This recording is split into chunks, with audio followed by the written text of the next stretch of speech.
What is going on, everybody? Welcome to the Bitchuation Room podcast live stream. You're here. You've made it. Tim Robinson says I'm late. No, Tim, you're late. It's a great comeback.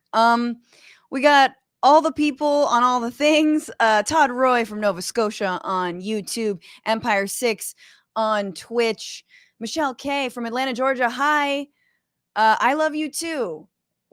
We need to love each other. This week has been stank, heinous, ratchet, all the horrible things. And I'm glad we can be here to just unwind, to talk about what's going on, get some revolutionary strategy under our belt. A few jokes out there. We have two great guests. The wonderful Nato Green is back on the Bitchuation Room. I know you guys have missed him. Also, author and activist Malkia Devich-Cyril is here. So excited to talk to them. If you guys are listening in the future as a podcast, remember, rate this podcast. Give it those 5 stars. Give it 5. We had a bonus episode this week with Max Elbaum, Father Time of the Left. He was great. Made me scared, but good. Very good. So listen to that if you haven't caught it yet. Also, if you're watching on YouTube, remember to click that little bell. Just a little, I don't know where it is, but there's a bell somewhere. Click it so you know whenever we're going live, and you can just run and hopefully do a little risky business slide over to the computer, or with your phone or wherever you're watching this, and then catch it live. Also, we are accepting your tips because this show is just a monkey on a tricycle of an operation, man. We are just me and Becca and all of you out there. And we need your tips. And every week we donate a portion of your tips to a different organization. This week, we're donating them to Movement Voter Project, which is fundraising to get money to grassroots organizations in swing states so that they can get out the vote, strengthening progressive power at all levels of government, helping getting donors big and small, supporting the best and most promising local community-based organizations in key swing states. Sort of exactly what I just said. But there are fundraising gaps in key states like Florida, Michigan, Wisconsin, Pennsylvania, Arizona. So honestly, y'all, this is to stop fascism. We're doing it. Movement Voter Project. We will donate a portion of all the tips that you give us. And just a thank you to everyone who's been so generous over these weeks in this quarantine, despite this awful economic situation, being so generous with your tips and giving us money. It's been awesome to be able to donate to a different group every single week. So I'm just going to shout out a few names: Suritam, Daniel, Steve, Vern, Juan, Marianne, Katie, Harry, Gabby Pochia, what's up? Edgar, Lucia, Kyle, John, Kurt, Jean, Peter, Jesse, Dean, and many, many other people. You have donated. You've been so generous. Thank you, thank you, thank you. You're the best. And now, without further ado, I want to bring in my guests. He's a comedian, a writer, a labor organizer. He contributes to The Bugle, The Last Post, and this podcast, The Bitchuation Room. His second album, The Whiteness Album, is out now. And most importantly, you can find his series Laughter Against the Machine with W. Kamau Bell and Janine Brito streaming on Means TV. So get that. Means TV is like socialism and TV together. And yeah, welcome, Nato Green. Hello, darling. Cheers. Hello. Nato is drinking a cocktail for those future people listening. Naturally. Tonight's cocktail is called Cameron's Kick. It is an interesting drink that mixes bourbon and scotch and almond orgeat syrup and lemon juice. It's very tasty. That's making me orgeat just thinking about it. Yeah. Well, if you came to my house, I would make you a drink on the porch, and you could. Actually, I don't need to see you orgeat in person. That's not what appropriate for our relationship. I also realized that it should be orgasmiat, but we can have an orgeat as soon as this pandemic is over. Yeah. It's really killing the group sex vibe, dude. The pandemic is really hard on the poly community right now. So hard.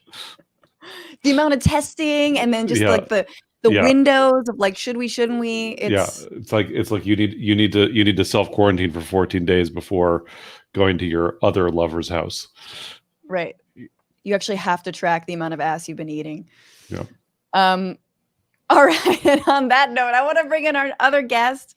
They are an activist, a writer, a public speaker on digital issues or issues of digital rights, narrative power, Black liberation, and collective grief, with dozens of published works and appearances, including a featured spot in Ava DuVernay's Emmy-winning film 13th. My guest is also a senior fellow at Media Justice and also the organization's founder. Please welcome Malkia Devich-Cyril. Hey, what's happening? I'm trying to wake up. Here I am, waking up. I'm here. I know you have also a drink. I don't know if you want to share what you have, Malkia. Well, let me just say, on camera, blend. I'm drinking water. Off camera, I'm drinking Fireball because that's how I get down. Nice. Nato, I don't mix my drinks. I buy them just like that. I mean, I think that's what Fireball was meant. It's fire plus ball. Exactly. It's a mixed drink. It's right already there. Done. I have been known to drink Fireball. I have had Fireball in my life. It's not beneath me. I'm not a snob. I am a snob, but I will also. I am definitely a snob, but I will also drink Fireball. I was like, let me back this up. I'm 100% a snob, but I will also drink Fireball. Good to know. Yeah, I love it. This is what we need on this Sunday. Malkia and Nato, let's start this podcast off in the same way we start every single podcast, which is, what are you bitching about now?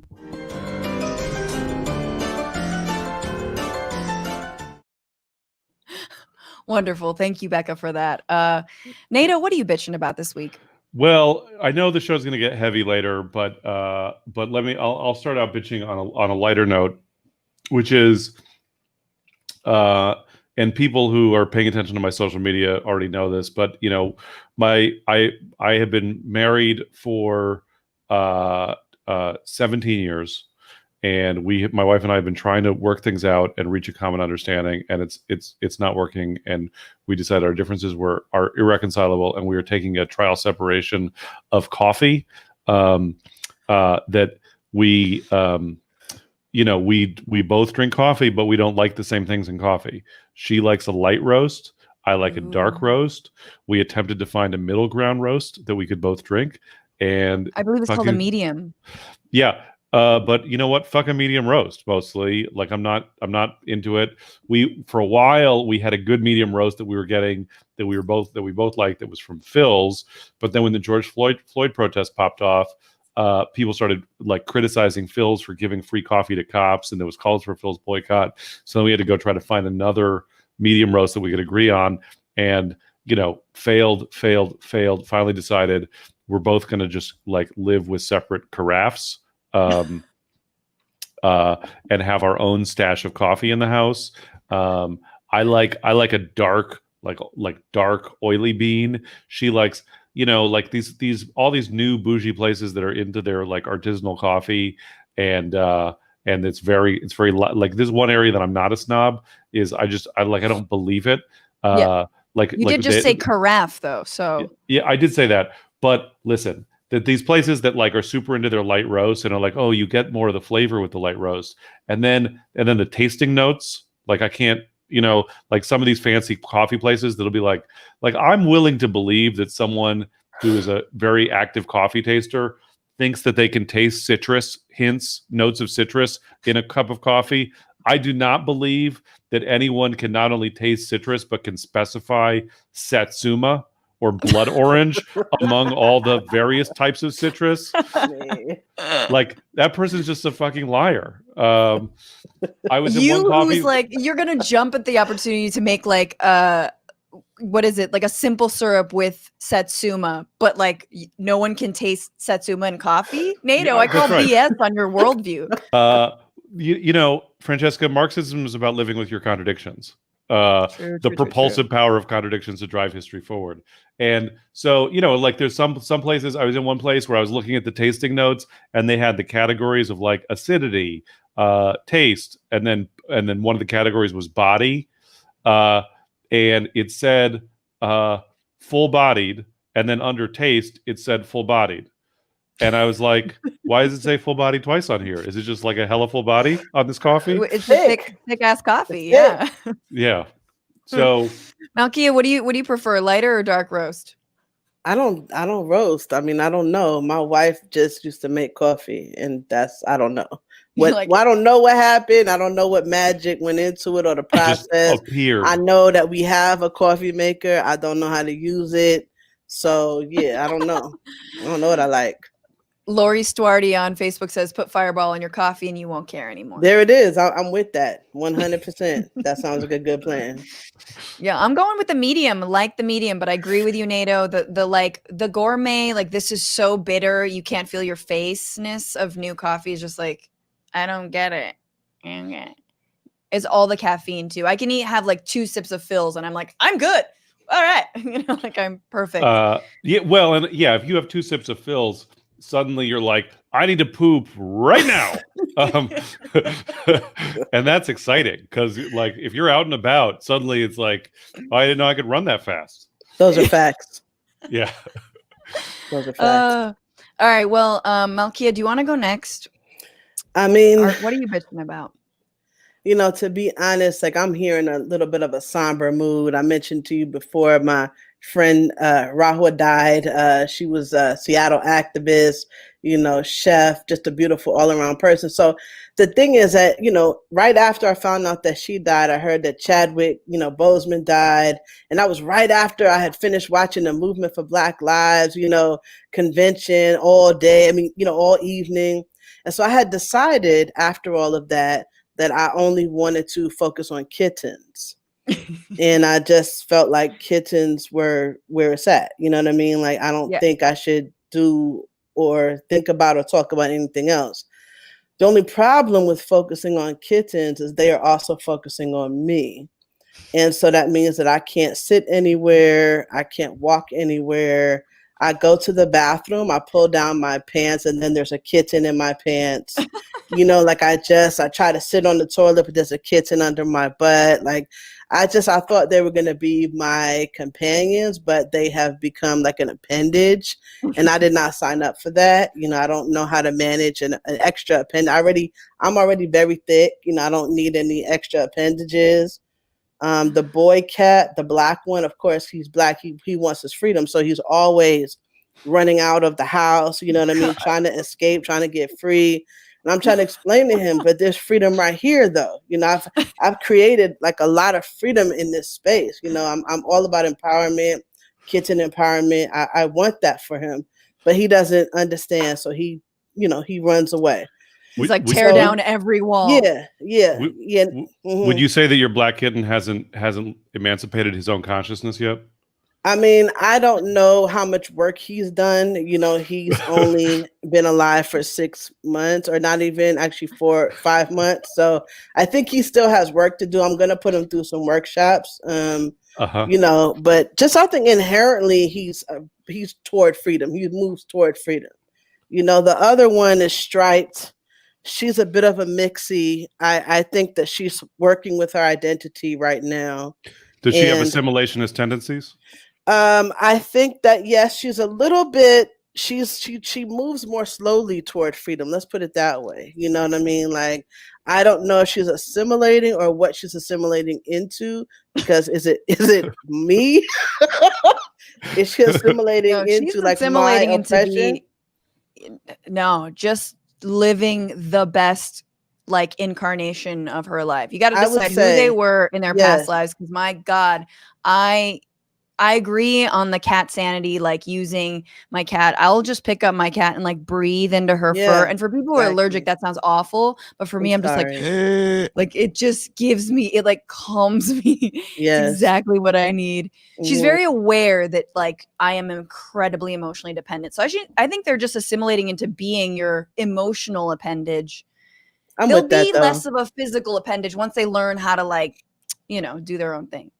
It's also very gendered. Like my boy cat, that's the black one. He chases me everywhere. The girl cat though, she's like, whatever, motherfucker. Like she's not interested in, she kind of looks at me with like a little bit of a stank eye. Like, okay, I mean, like, what are you really about here? So I think there's a gender thing going on. I don't know. But they brother love sister? me. They are brother and sister. Oh. They just got they just got fixed. I had a whole deep political issue with that, that I had to rant about on Facebook because I'm like, I'm about to take their womanhood and manhood from them, but also I don't want any you read kittens. about you read about how cats have sex and you were like, Yeah, I oh, don't want they're that. That's getting nasty. fixed. Go You to don't the want that doctor like immediately. spiky bat like Mm-mm. the I don't want male any of that. dick. No. They're just like it like meow meow meow. What's it? No, It especially reminds their me. siblings. No. Yeah, that's true. That's true. No, I don't want anything like that in my house. They don't understand yet that some of the because they've been fixed, even though they might strive for freedom, some of the ways that they might express that freedom have already been lost to them. I know they don't know. They don't know. So hopefully what they don't know won't hurt them. I will keep it from them, So yeah, that's what I'm bitching about. That's what's going on with me. I feel like that's a bitch coming from a point of privilege because it's nice to be surrounded by kitty cats, but but it is a good bitch because they can be a little bit of a pain. I am bitching about something more a little more serious, but I'm tired of Republicans and the Republican Party and people online talking about how the Republican Party is the party of Lincoln. Oh. Shut the fuck up. Like, stop. Just stop that. Just stop. Like, you don't care. Like, first of all, is that the last good thing that the Republican Party did? It was like, we signed the Emancipation Proclamation. Like 200 years ago. You know what I mean? Like, what? You have nothing else, really. And also, you're on some what have you done for me lately? Honestly.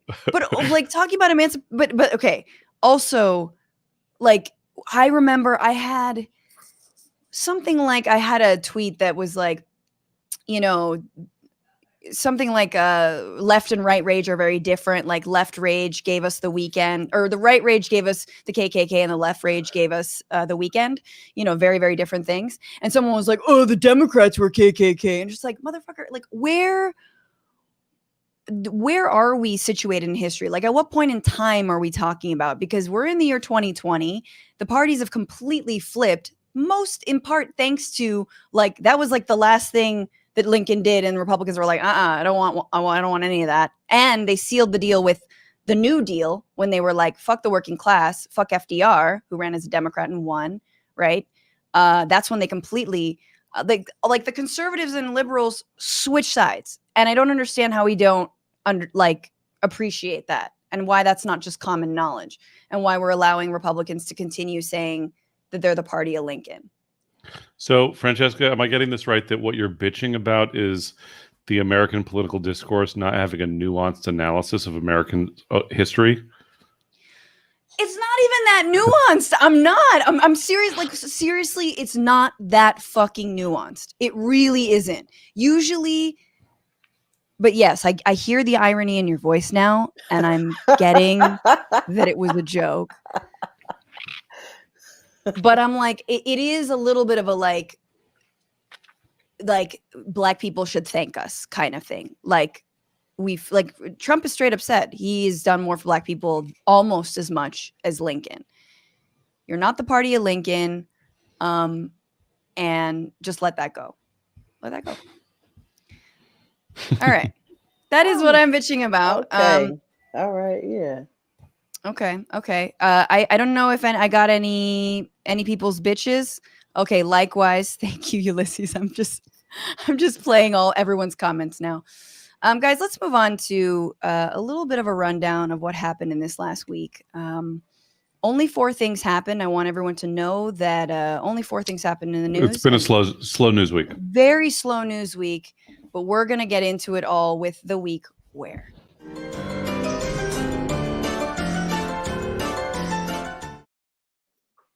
Fine. Malkia, this is where we run through the news. Nato and I wrote some jokes. Laugh if you want. Don't do anything if you don't. If the spirit doesn't. And Malkia, the jokes are going to be like right on that line of like slap your knee funny and slit your wrist funny, if you know what I'm saying. Well, that's par for the course, no? Yeah. Yeah. You I know know me. you. Native Live. I've seen you before. Yeah, you've met me before. You know how I get down. Once or twice, Yeah. Yeah. All right, this was the week where the death cult, formerly known as the Republican Party, held their national KKK convention. The entire week was basically an enema of American propaganda. And sometimes you don't want that much America. You know what I mean? I feel like America's like mayonnaise. You know, you just want a little bit of, you can't have the whole sandwich can't be made of mayonnaise. There was a lot of praise of Trump's handling of coronavirus. And honestly, like the amount of cognitive dissonance required to claim the president has done a great job of stopping COVID-19 when 180,000 Americans are dead might be the same amount of whatever Don Trump Jr. was on the first night of the convention. Like that's just chop that up and snort it. The GOP also, if you watched, trotted out many people of color in a bid to allay white people's fears about Trump being racist. Just straight up. Kind of the way that like you try to get a baby to eat their baby food by eating it first. You know, you're just like,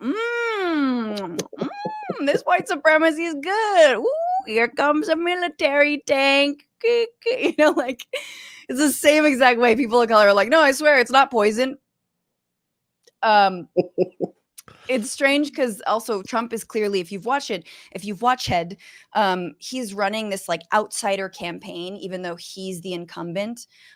He's calling the violence happening now around the country Biden's America, which is like the equivalent of finding a hair in your Chipotle burrito bowl and the manager going, that's Panda Express's dinner for you. You know what I mean? That's right there. What? This is fucking your place. I saw, I saw this headline that said after Trump's speech at the RNC that Trump said the headline was Trump spreads falsehood about NATO, and I was like, what the fuck? Why am I involved? Like, get my name out of your mouth, motherfucker.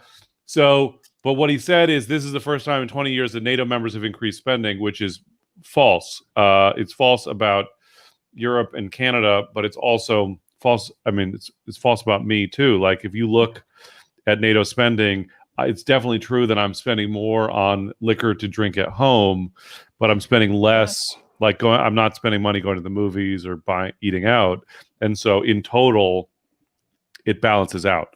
The thing that's been most incredible to me about watching the other thing is at the RNC, the Republicans played this video of a naturalization ceremony where there were these people getting their citizenship, and Trump was there, and the headline was like some of the word choice in this moment is so incredible. The headline was that they weren't warned that they'd meet the president. No, you know, like can you imagine like. You know, I have my criticisms of Obama, but like no one needed to be warned. Like if someone was like, if you got surprised by Obama, you'd be like, oh shit, Obama's here. That's cool. You know, like you wouldn't be like, why didn't anyone? I'm not prepared for this. Like, you know, I need to have my like mace and whatnot. So, but the thing that's been incredible to me is like how much like watching these like mainstream liberals go on and on about like the Hatch Act violations, like anyone fucking gives a shit. People are just like so past the like, you know, and this week someone was like, this was the week that we finally reached a tipping point towards fascism. And watching this week okay. It's like this week, like where have you been? You know, like and watching these liberals, you know, like the Pelosi's and the Schumers and that sort of the NPR audience of the world being like, man, this is the Trump is really marching towards authoritarianism. And like, it's like they're trying to scold us out of fascism, but there's no, it's like, so, okay, well, if this is real, and people are like, we really need to learn the lessons of the Nazis. And it just feels like the response is not commensurate to the analysis. Do you know what I mean? Like, I just feel like there's going to be a lot of people who are going to be like, you know, when they get rounded up by Trump's secret police and whatnot, they're going to be like, check my last tweet, everyone. I told you this was coming. I told you so. Called it. Called it. First. First, there's going to be a lot of firsts. Malkia, did you subject yourself to any of the RNC? I did, but I was so confused. It was hard for me to watch it because I was like, I thought it was 2020, but it feels like it's the 1950s. So I was like, not sure who was president. Like I didn't understand. I was looking for McCarthy. I wasn't understanding what was going on. It really sounded like a Hitler youth rally. So I was very. I wasn't happy.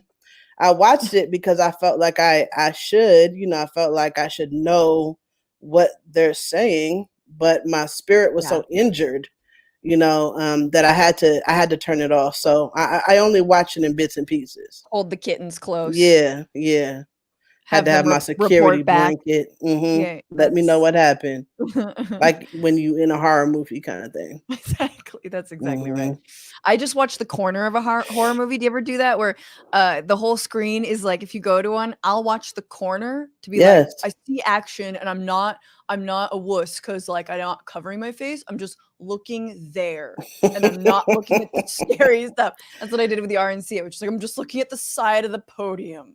See, I'm kind of the opposite. I feel like I have to look at the thing head on. Like if somebody's being impaled, on a fence, you know what I mean? I need to watch all of it. And that's what I did, with the RNC. I was just like, I just engorged, on the horror so that I could build up a defense mechanism. You know what I mean? That's what it felt like. I was trying to protect myself by watching it and watching it and watching it. So then it wouldn't hurt me so much. That was my thought. Right. I don't think it really worked though. That was bad. Whoever gave me that advice, I'm not they paying were wrong. them. Yeah, they was very wrong. All right, I'm going to move on. This was also the week where the action film Pachamama Payback continued, this time with a hat tip to the struggle against racism as Hurricane Laura knocked over a Confederate statue in Louisiana called the South Defenders Monument just 2 weeks after lawmakers voted to keep it. And now I'm not sure what more of a wake-up call the South needs. Like when the literal winds of change are telling you to let go of the Confederacy. Even the weather is against you. I mean, everything is saying no to you. Stop it. Just stop. Absolutely.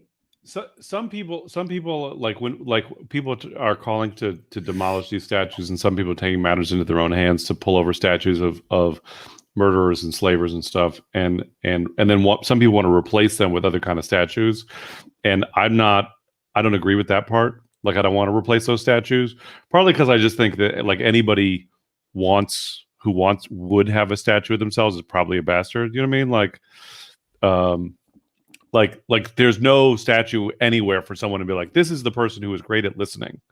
And I want to be able to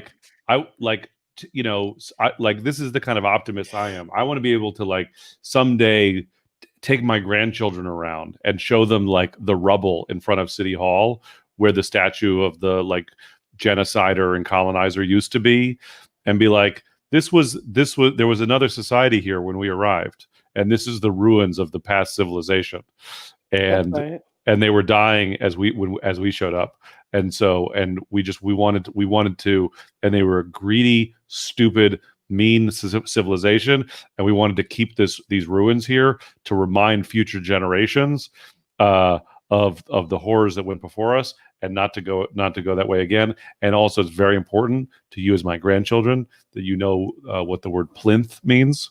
You have really thought about this. Yeah, I put some time into it. This is the second time you've spoken about plinth. Okay. Yeah, I have a lot to say about Plinth, the Plinth Industrial Complex. So I still don't know what it is. I don't know what it is. It's the base of a statue. Oh, right. It's the thing you put a statue up on. Okay. It's where it says like, best actor on your fake That's right. Oscar that you got in Spanish class when you made a telenovela and got an award for it. I mean, I'm a strong believer in the cultural struggle being part of the broader political struggle. I think let's tear them down, all of that. But also, I want to just make sure people be tearing down the right statues, because like somebody tore down like a statue of Frederick Douglass. Like, I'm just saying, I need you to focus on getting your history, you know what I'm saying, correct, so that They were we like, it was actually, bronze. yes, exactly, exactly. Let's make sure that we on target with our political strategy, you know what I'm saying, so that we can do right. But don't tear down the statue of Harriet Tubman. don't do that. That's not part of the struggle. Mm-mm. Word. All right, I'm moving on. Our next topic, our next story. Remember, only 4 stories this week. This was the week where Kellyanne Conway, whose title is still an enigma to me. I'm actually not sure what she did, where she slept. Like, I feel like she was just in the closet and they'd be like, activate Conway. I don't know. Anyway, Kellyanne Conway announced she's leaving the White House. Not over concerns about Trump's racism, authoritarianism, or using a foreign government to get dirt on a political opponent, but because her 15-year-old daughter is becoming a progressive TikTok star. Or as she would probably put it, China is using filters to turn her daughter into a communist. Kellyanne Conway said in a statement that, quote, it will be less drama, more mama, which is like the sweetest thing a daughter could hear, unless that mama is Kellyanne fucking Conway, in which case it's incredibly scary. Kellyanne's father is also withdrawing from his job at the Lincoln Project, the sort of like Republicans that are good, the political group that is against Trump. He's also going to try and devote more time to the family. Like, I feel like the Conway household is just going to be a never-ending episode of Maury Povich. You know, chairs are going to fly. There's going to be a lot of yelling. I love it. I want like a reality show of the family at this point. It could be called something like The Amazing Racist, or So You Think You Can Gaslight, or more accurately, just Mob Wives. I like the last one best. I mean, right? but I think it should be a lesson to young people, like young white people everywhere. This is a strategy. Look at this leadership. This is what you have to do to get your parents to stand down, your Republican parents. You need to go on Twitter. You need to go on TikTok. You need to tell them about your socialist tendencies. You know what I'm saying? Just go. Yes. Go hard. Go all the way. And maybe that is the way we can get them out. Because obviously everything else is not working. Honestly. So I'm going to lean on the youth. Like, it was once she did the WAP dance. She did like the WAP challenge. You know, Yes. 15 years old, she's doing the WAP dance. Her parents were like, "Oh God, oh God, we gotta leave. Yeah, we gotta stand down." Republican parents are very sensitive to people who make them look their children embarrassing them. I feel like there's a lot of ways that this move by the Conways is very consistent with Republican values. Like, you know, first of all, like when I read that story, my first reaction was like, so these people just can afford to not work? Like, how they can pay rent, you know? Like, you know, there's obviously, right. How they can pay their mortgage? How they gonna buy food? You know what I mean? Like on the third house. On the third house, like that, you know, it must be nice to be able to be like, you know, like I'm just gonna focus on parenting my children and not, you know, like, oh, and I'm gonna be driving Uber a little bit on the side because I, you know, as my fallback from being senior advisor to the president. You know, and it seems like it's like the Republican dream to get women out of the workplace. And so now Kellyanne Conway is like, you know, back in the home. In some ways I was surprised by it because usually conservatives don't care about their children unless they can opportunistically use them as public props. You know what I mean? Unless they've been like, this is true, killed by an undocumented immigrant or something, then they don't actually care about their children. They just want to be able to be like, this tragedy of my virtuous white child has suffered. Oh my God, that's so true. Because if she were the complete opposite, she'd be like, oh yeah, no, your life should be even more public than it already is. Fuck parenting. Like, you're already a right-wing star. If you could just stare down a Native American man, you know, make unbreaking eye contact and, like, you know, shoot up a protest. Like, right? You're totally right. I'm just saying, Barron Trump, pay attention to what we're saying here. Trump. Blink twice. All right. This was also the week where players in the NBA, the WNBA, the MLB, MLS, and tennis went on an athletic boycott in solidarity with the Black Lives Matter movement after the shooting of Jacob Blake in Kenosha, Wisconsin. The NBA didn't play for 3 days. They finally, though, agreed to resume games, but will, quote, establish a coalition that will focus on access to voting for the November 3rd general election, promoting civic engagement, and advocating for meaningful police and criminal justice reform. This was coincidentally also the week where my boyfriend continued his athletic boycott against working out by rebranding it, quote, Solidarity Sitting with Kenosha. He is the LeBron James of PlayStation 3, ladies and gentlemen. Just let everyone know. It's great. Right on. I feel like this thing that happened is I appreciate the spontaneous militancy. I saw there was a Dodgers player, was his name Mookie Betts, who said that he was going to participate in the strike because he just wanted to get the ball rolling. And those are two contradictory statements for a baseball player to make.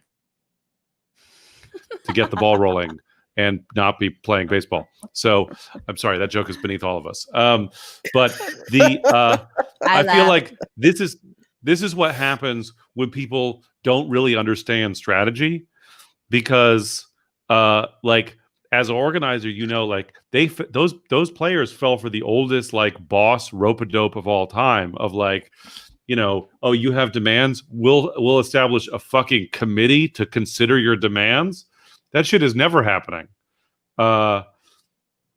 So I think they should have held out for converting the NBA to worker ownership or something more transformational.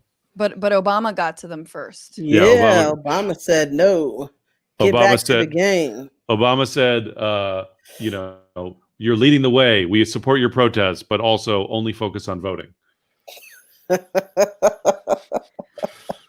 Malkia, what did you make of this, about the boycott? The most Obama that ever Obama'd. Yeah, I'm gonna be real. I thought the protests were a very big deal. It's one of the first times we've seen the NBA come to a straight standstill as a result of folks protesting the treatment of Black people. I think that overall, though, it was more publicity than substance, and I'm fine with that on one level. There's a role for publicity. There's room for visibility. You know what I'm saying? Like we need that.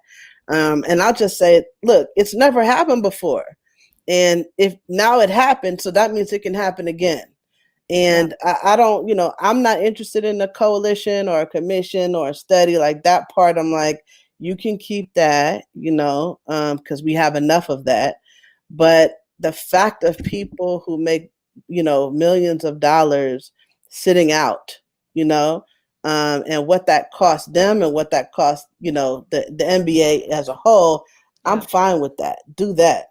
I applaud that. Absolutely. I mean, I think you're absolutely right that like they can always do it again. And the fact that it caught on like wildfire, I think is really inspiring. But you're right. I mean, what is cool is they're thinking of turning like stadiums into basically voter registration halls. And I would be happy if that happened. I don't want them to study voting. Right. I want them to actually make it safe to vote so that Black people can actually go somewhere and vote and not be shot on the way. Not be killed by vigilantes on the way. Dude, I want LeBron to be like, just like being the, chaperone of Black voters. That'd be so tight. Exactly. I'm with that. I want to just mention that speaking of voting, we're taking tips for the Movement Voter Project, and I didn't drop the link and I didn't tell you guys how to do that. Venmo at TBR-live, Cash App TBR Live. TBR-live. Wait. TBR-live on Venmo, Cash App TBR Live. Let me get it right. Thank you so much already for your really, really generous donations. And that was the week where. Ta-da. Let's move on because we haven't touched on kind of the biggest news that happened this week beyond the RNC, F that. But the RNC absolutely fanned the flames of and utilized what happened in Kenosha to further their own agenda of race baiting, red baiting, and trying to go back to this tried and true white fear of Black radicals tactic. And what happened in Kenosha was the shooting of Jacob Blake, who is still fighting for his life. And then in the ensuing protests, the killing of two young men, Anthony Huber and Joseph Rosenbaum, who were killed by a 17-year-old with an AR-15, who was working basically with the police's knowledge and potentially full coordination, and was apprehended by Anthony, and who was then shot. The guy didn't even turn himself in that day. Like, he wasn't even arrested that day, missed turning himself in the next day. The police chief, I don't know if you guys watched, the Kenosha police chief refused to refer to the killings as killings. He called it like a happening with a firearm or something like that, like, you know, something incredibly clinical and ridiculous, which is just like, you know, I was like, this is it, like, que se vayan todos, which is they all must go. All the corrupt cops, all the excuses, we're done with it. Like, you watch that, the lack of empathy from that police chief, and this is replicated in towns across this country. Anyway, Malkia, one of the things that you do, in addition to so many of so much of your writing and your work and your activism, is you're a grief counselor. And I've been feeling so heavy this week, and that's just, you know, my little, you know, half Chinese, half white ass over here just being like, I'm sad. Why is the Black Panther dead? And I can only imagine what it's like for Black Americans on a daily basis. But all this stuff is going on, like, help us take that step to heal. How do we grieve in this moment?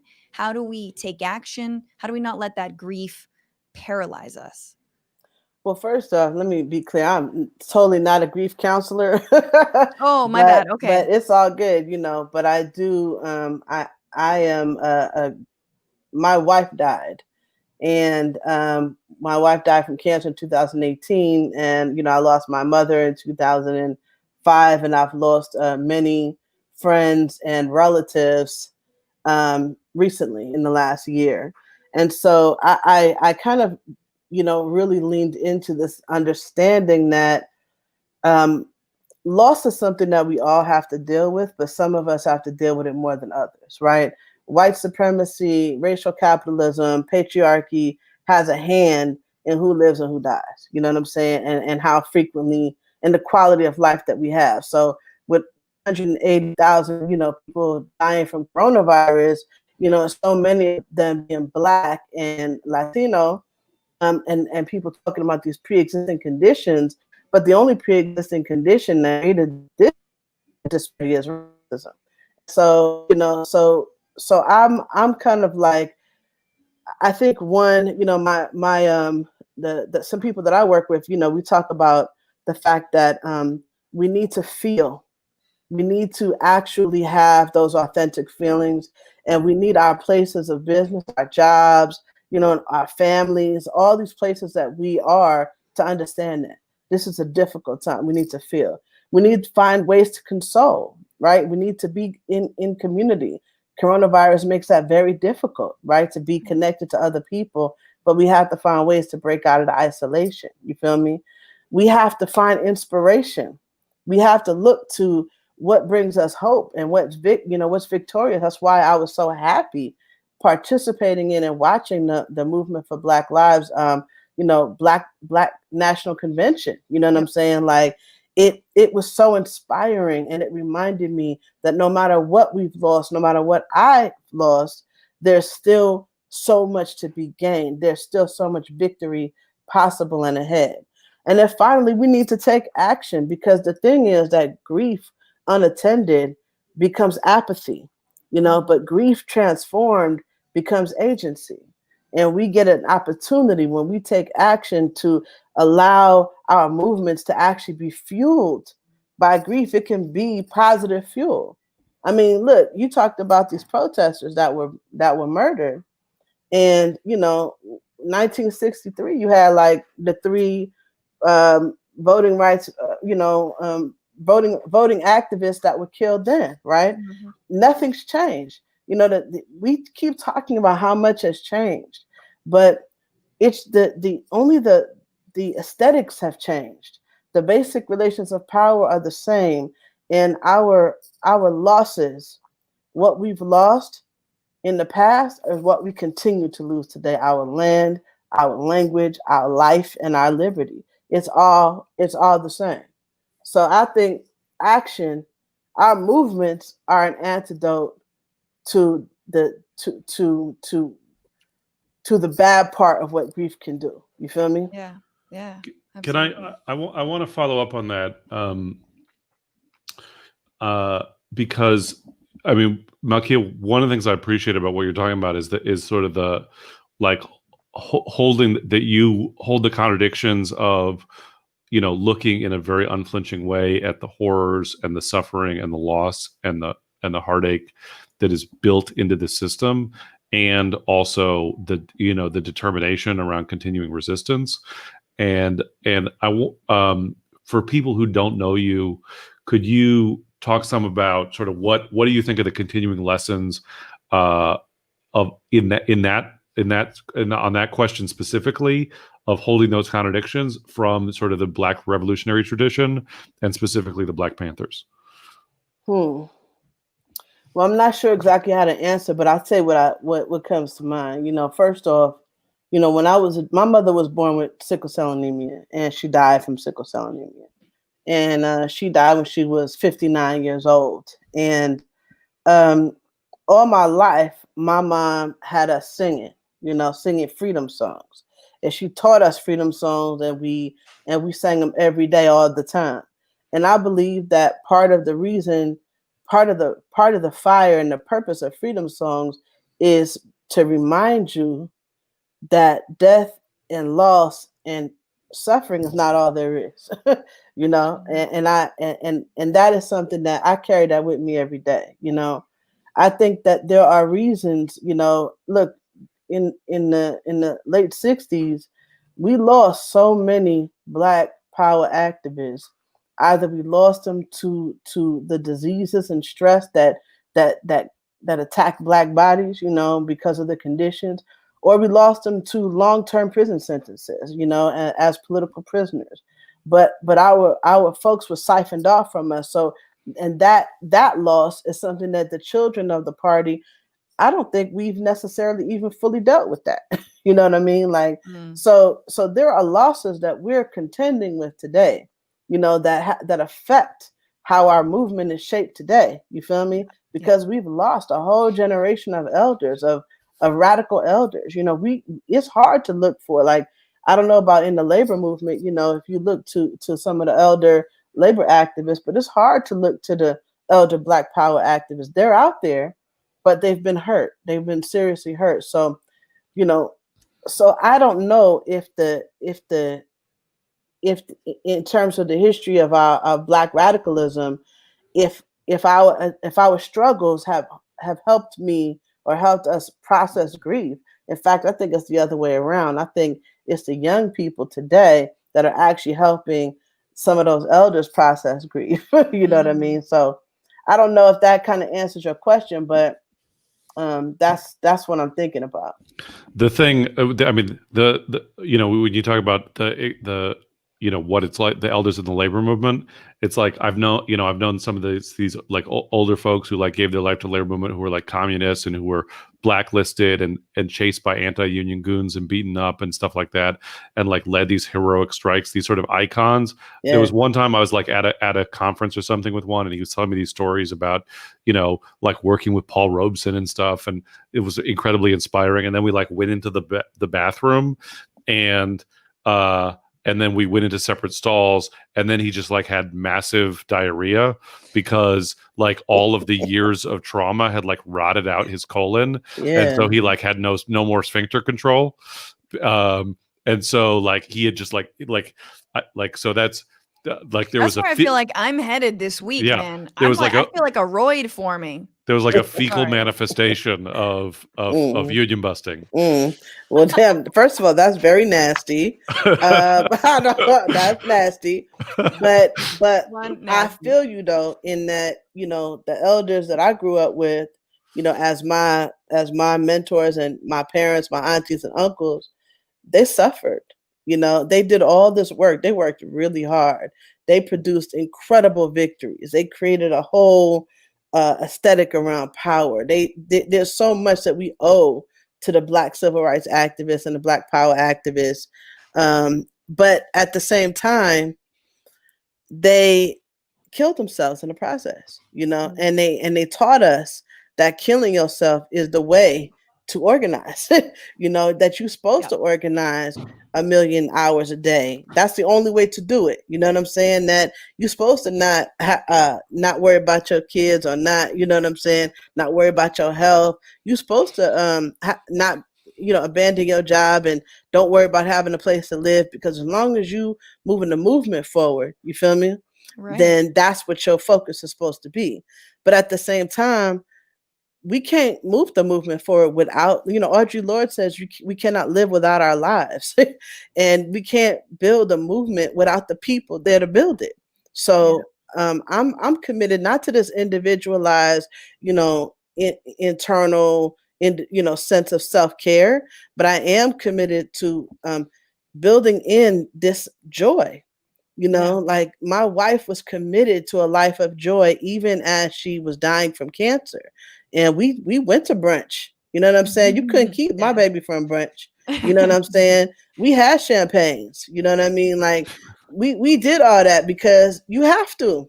You have to laugh. The world to kill you with tears. You have to laugh. Yeah. So that's what I'm about right now. I'm about finding joy in the deepest, darkest parts of life. That's what Nato and I try to do. Hey, bring it. Sometimes we are successful. This week has been particularly rough. I haven't been able to find that much joy, but Nato, I was going to pivot to another question. Is that okay? Please. Sure. Well, I wanted, because, and not to make us, now that we've talked about sort of regathering ourselves and fortifying, I feel like I can ask you about Fox News. Fox News. Because you founded Media Justice and you talk a lot about systemic racism within mainstream media, whether it doesn't matter whether it's Fox or MSNBC or wherever it is, and I think what was so interesting to me about the RNC, honestly, was that the stories, they just kept telling the same myths. Like they were going to just bring out like Pocahontas, like whatever, and be like, yeah, she was a 10-year-old, but she totally consented to marriage with John Smith. Like there was that level of like, America's the best, American dream, founding fathers. It was just like beep, boop, bop, hit all the myths. And then they nailed it. I mean, yes, it was hard to watch, but from a lot of people's perspectives, and when I say people, I mean white people, I think it did the trick. Like the ratings weren't great, but I think the way, all the dog whistling, all of the American myths, all that storytelling about what this country is and how it should never look back and how it is perfect, that all is working. And you see Trump getting a boost in the polls. This is the week that I'm scared as shit that he's going to win again. And how I get around to Fox News is I'm like, how do we counter people like these mouthpieces with our own stories if we can't rest on those bullshit stories anymore? Where people are conflating Black Lives Matter with hating America. And then the other side's just telling you straight lies. I'm like, it's very difficult to have justice in media when one part of the deal, the biggest news network, for example, doesn't follow truth. Their truth doesn't matter. It's just story. It's like watching your stories. Fox News is people's stories when they turn that on. Yeah, I mean, I think the thing is, so Fox News is a right-wing outlet. You know what I'm saying? Right. It wears a mask of mainstream media, but that's not what it is. It's a right-wing outlet, and it's really no different from Breitbart or any of the other right-wing news outlets. But I think to focus too heavily on Fox News at the exclusion of like the fact that it emerged out of a white supremacist media context is, it confuses the issue. Right now, 83% of newsroom staff are white. That's on in every outlet. You feel me? Yeah. And the number goes up even higher if you go higher in terms of like editors and decision making. Yeah. So we are in a context, right? People of color only make up less than 17% of newsroom staff at print and online publications, like 13% of newspaper leadership. So this is the context in which Fox News has emerged. Now, let's be clear. White supremacy, built its own echo chamber. You feel me? Right. It don't even really need Fox News. Fox News is the tip of a very deep iceberg. You know what I'm saying? They code the culture, the policies, all of the stuff that white supremacy builds in order to echo itself. It's all behind Fox News. So right. When I think about Fox, the fact that Fox is on, you go to the laundry mat, there goes Fox News. You at the airport, there goes Fox News. I mean, it's dangerous. I'm not trying to act like it's not dangerous, but I think what's even more dangerous is these online disinformation campaigns, you feel me, that then Fox News echoes those campaigns. So this relationship between what's happening on Fox News to what's happening online, I think that's actually the dangerous thing. Not Fox News by itself, but this relationship between, what's happening on 4chan or, and then Fox News comes back and echoes that. You feel me? So that's what I'm concerned about. I'm concerned about these disinformation campaigns and the fact that so many of these disinformation campaigns, just like in 2016, they're targeting Black folks. They're targeting Black voters. You know what I'm saying? Absolutely. They're using the dog whistles on immigrants. They're using the dog whistles on Muslims and Arab communities. But they're trying to reach Black voters with the disinformation. That's scary to me. Yeah. Absolutely. Then we've seen the ecosystem. I know a lot of great organizations have tracked the 4chan to Breitbart to Fox News, and it kind of just gets like, that's right. It's not, I guess it is just whitewash, but mainstreamified, and it kind of, sweeps up until then the president's talking about it. Exactly. And, when you have that, when those are the conditions, that's how you get this myth that vote by mail is dangerous because it's that echo chamber between Fox News and these disinformation networks, and we learned that the biggest threat to something like vote by mail isn't fraud. Like, we know that it's disinformation. You know what I mean? Right. We know that that's the real threat. But anyway, I just think that's important. Can I ask? What's your analysis about when you talk about Fox News as the tip of a deep iceberg, like the relationship between the sort of extreme, overtly reactionary, racist, white supremacist sort of media landscape, and then the sort of what's the culpability of the rest of the the NPR and the CNN and the MSNBC, and sort of what's their responsibility for propping up white supremacy in the media field? I mean, I think that's part of where I was going in the beginning is if these other outlets don't take a more aggressive approach to not only diversifying their newsrooms, but transforming the way they tell stories about race, and about things related to race, then they are what makes Fox News so dangerous. They are what makes Fox News, it makes it harder to distinguish the Fox News from other news outlets. You feel me? And to me, like this, white supremacists are going to be white supremacists. I don't expect change from white supremacists. Only thing I expect is for those who are not white supremacists to ensure that it is clear that they're not. That's on them. You feel me? They need to do the work that they need to do to differentiate themselves. White supremacists are going to be white supremacists. You feel me? So that's how I see it. Have you ever talked about, people have mentioned this all the time, but the fairness doctrine of 1987 that was, eliminated. It was eliminated in 87. I think it started in the 40s or something like this, but it's basically news organizations have a right to cover controversial topics, or should have a lawful obligation to cover controversial topics, which is not a problem. But then they have to cover it from both perspectives, sort of evenly. And in this case, I feel like NPR is the only place that does that. And I kind of fucking hate them for it because of how like blasé they are about some people say Black Lives Matter. Other people say all lives matter. Anyway, you know, like, just it's so, I so don't I don't know. know. Do you talk about the fairness doctrine ever Look, and what I'm that a might do? leftist. I'm not a liberal. So let me just be clear that I don't believe that white supremacists, a nation built on white supremacy, a nation that was built on the theft of land and the theft of labor, can talk about equal time on media. We have been living for centuries with them taking up 90% of the airwaves. They, like I said, they already 83% of the newsroom. There is no equal time. There never has been. So any policies or regulations that are about equal time, all they're about is denying us our time. You feel me? There's no equal time. I don't think white supremacy is a side that requires time. You feel me? Absolutely. It's a I mean, side that's the that problem, you right? know, Exactly. I you mean, know, that's like the NPR treatment is right. like, but also you're saying that if newsrooms aren't even reflecting that kind of like what the country looks like, or at least, or even just justice when it comes to Right. storytelling, That's right. then the topics don't really matter anyway. Can I a bunch of people are asking different versions of this question in the comments.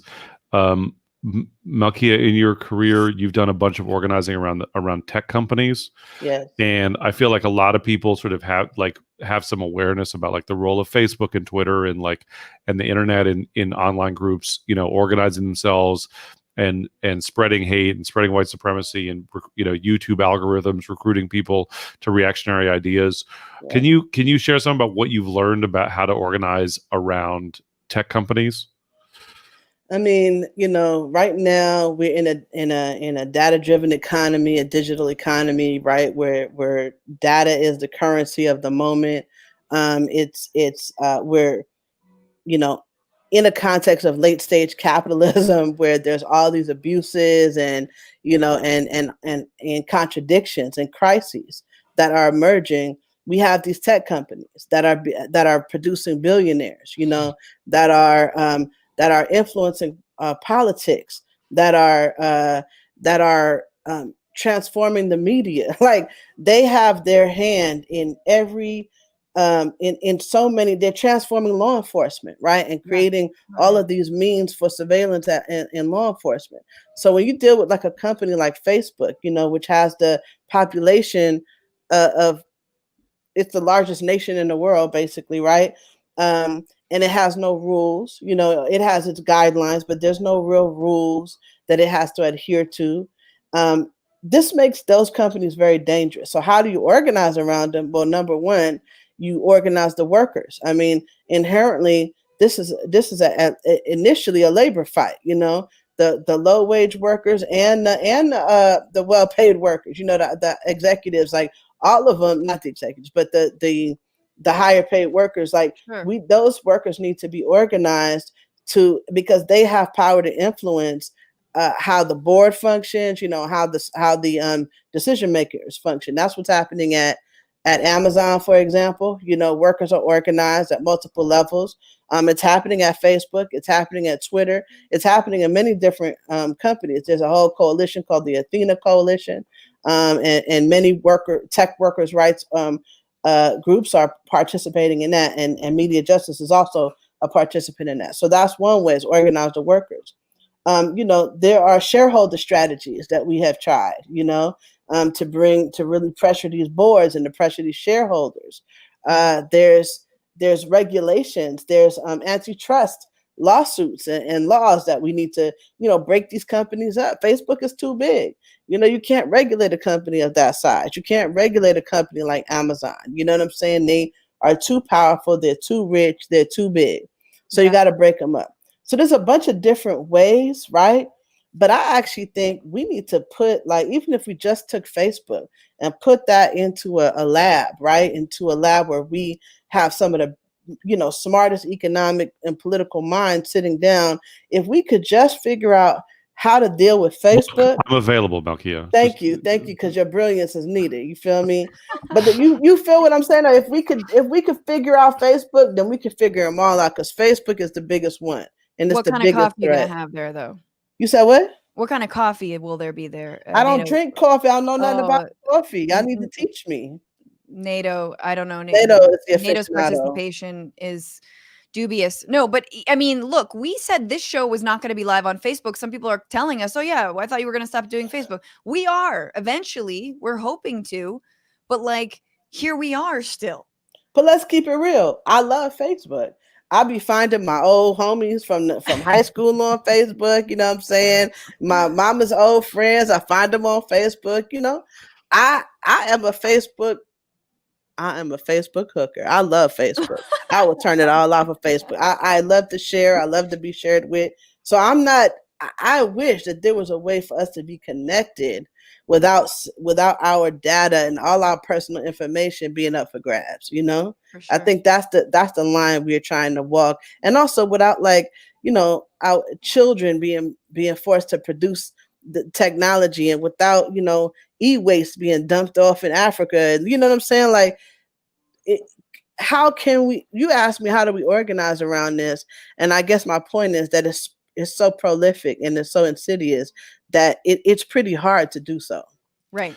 I actually think that COVID is going to lead to explosion of tech organizing, of tech workers. Oh, it already is. That's right. Because like a lot of these tech companies in the Bay Area are saying that people can work remotely. And and then the tech companies are going to try to lower people's pay because they don't have to pay the Bay Area cost of living. Absolutely. And so that means the companies get to keep that profit, right? Right. And so I think that the push by tech companies to use remote work as a way to lower labor standards is going to galvanize a bunch of work organizing in the tech industry. Hey, I'm looking forward to anything galvanizing my workers out here. It's beautiful. Malkia, one last question from the Peanut Gallery on Facebook. We love you. Haya asks, recommendations for better media outlets. What do you like? What do you wow. What do you do? That's a good question. I definitely listen to NPR. But I'm often so very bored by it. But they, it's accurate. I read a lot. I read the Atlantic Monthly, I read the New Yorker, I am a big fan of The Verge. What don't I read? I read everything, but I read and watch everything but Fox News. I don't actually think, the New York Times, Washington Post is all the main stuff. I don't really think that there's any huge difference, to be honest, between many of those outlets. The only thing I can say is read many outlets. Read many different outlets. Get a lot of different sources for your information, because that's how you know it's real. Absolutely. And I just double down on that and say, look, as much as I hate Apple News because I love Apple News, even though I hate Apple. Well, I hate Apple, but I also hate that when you try to send a link from Apple News, it actually just it just looks like Apple News. It just takes you to Apple News, and you're like, God damn it! I hate that. But unlike Facebook, like I know a journalist who used to work at Apple, like they hire old journalists, they collate and actually like quality control for the stuff that they're sending. So, if you don't have an app like a feed aggregator, I use Feedly, which I love, but Apple News does the trick because you are going to there are real journalists who are working on that. It's not a bad thing. That. And there's a bunch of different outlets. So, and I also use Pocket that too. I love Pocket. That's my jam. You on Pocket? I don't know how to do that. Okay. I focus on tech policy. I don't know how to actually use technology. My wife would always say, did you plug it in? So that's where I'm at. I get it. Thank you so much for being here. We have one more segment before we get the F out of here on this beautiful Sunday evening. We have a tradition here in the Bitchuation Room. It is called New Segment. Never done it before. So this new segment, in honor of Bill and Ted, Excellent Adventure, 31 years ago released, and now another Bill and Ted is out, and apparently it's kind of good. Bill and Ted Face the Music. They've got daughters. Apparently it's amazing. This is our Excellent Adventure.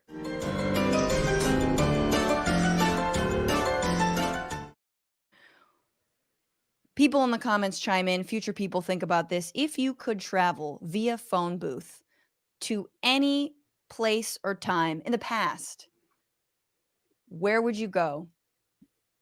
And what would you do? But where would you go? Nato, have you thought at all about this? I would go back to 1989 and watch Bill and Ted's Excellent Adventure in the theaters when it came out. I feel like it was like a sleepover movie for me. I may have wasted my Excellent Adventure by going and doing something stupid. I have a lot of I have a lot of nostalgia for things that I never lived through. Do you know what I mean? Like I have like a sense that, you know, I would have been somehow like a better fit in a different time and place.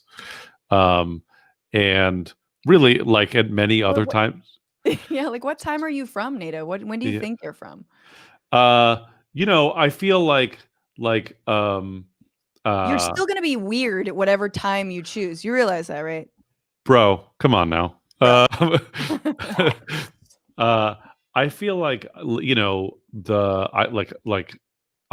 I would have gone and like been a part of like a, you know, Jewish communist like Bund type organization in, you know, New York, like in the 30s. Yes. You know, like that kind of thing. Like that feels like that would have worked for me.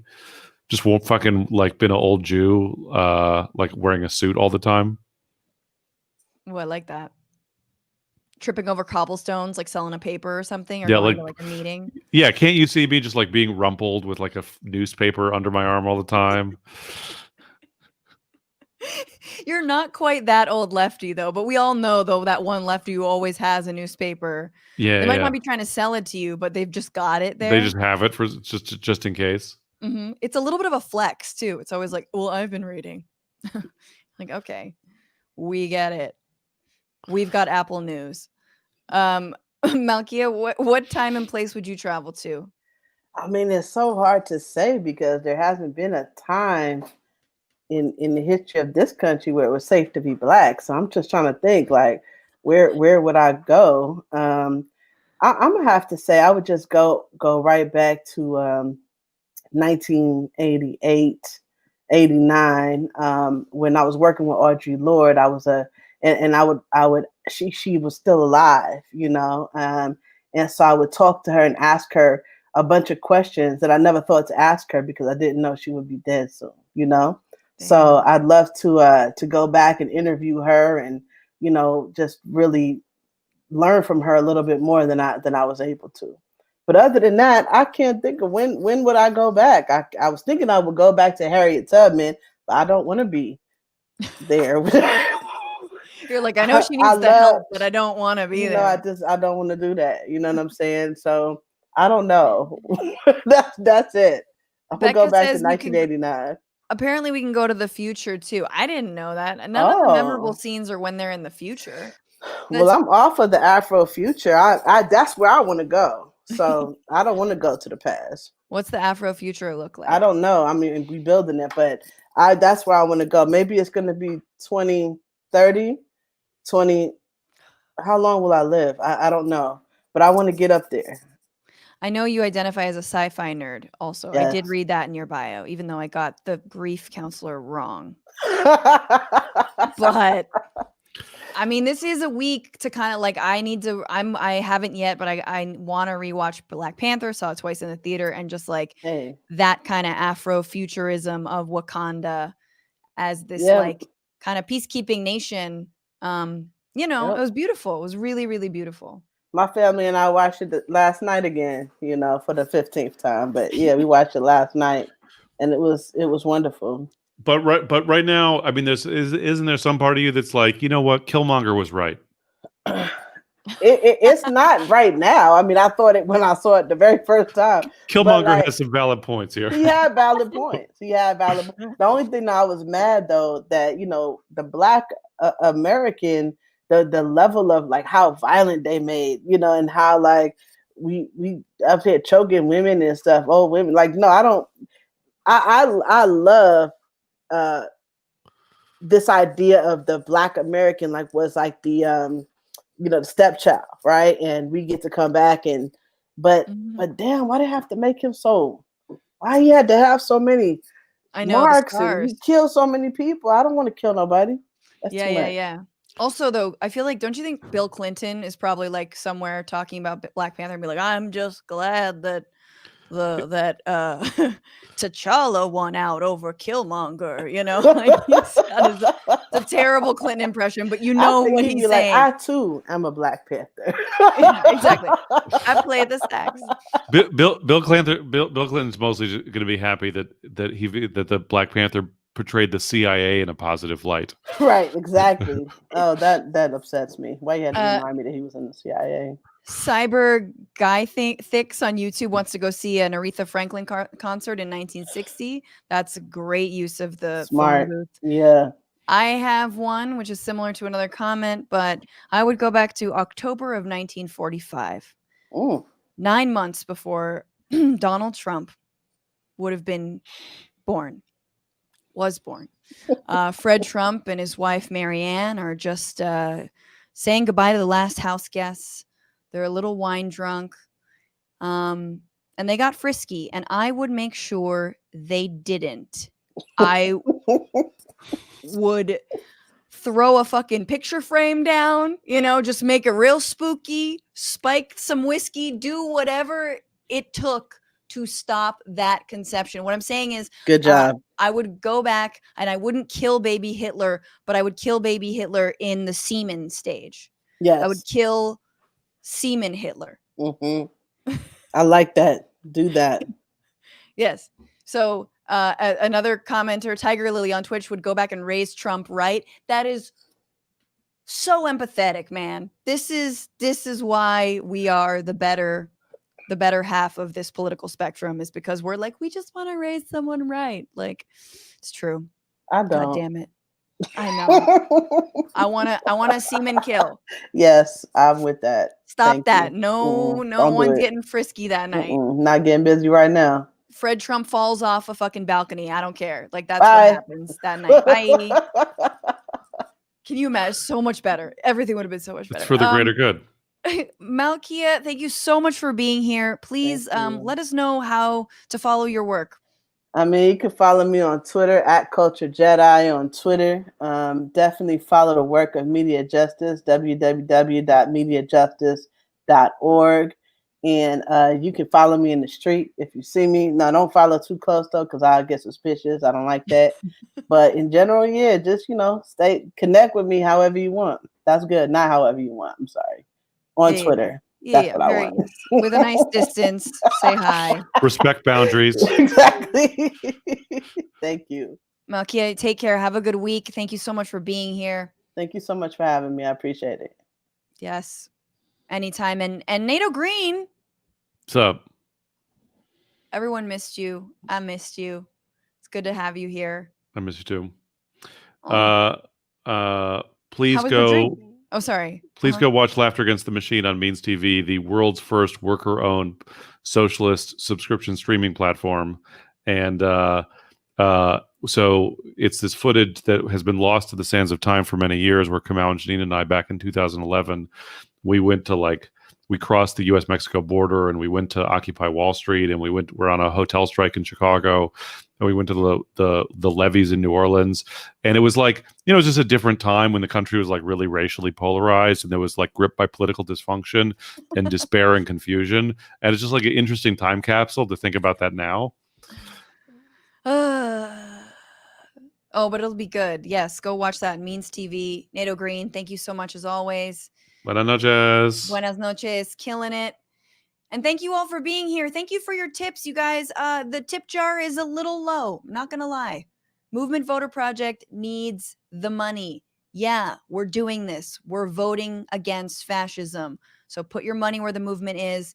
They get it to grassroots organizations who are helping turn out the vote. That's the best and most effective way to do it. TBR-live on Venmo, TBR live on Cash App. Fill this little tip jar.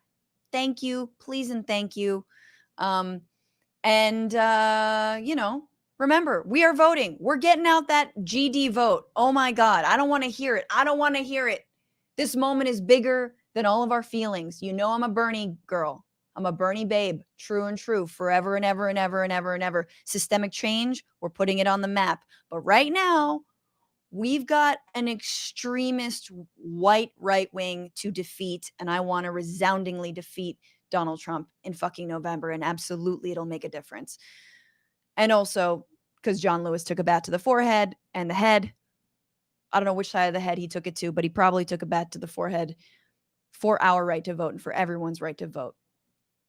And also because the alternative is this. We have to give law enforcement, our police, back their power. They are afraid to act. They are afraid to lose their pension. They are afraid to lose their jobs. And by being afraid, they are not able to do the job that they so desperately want to do for you. Policing African American communities. We must give them back their power, their white power. Go take a cold shower, you guys. And remember, don't just bitch about it. Be about it. Bye.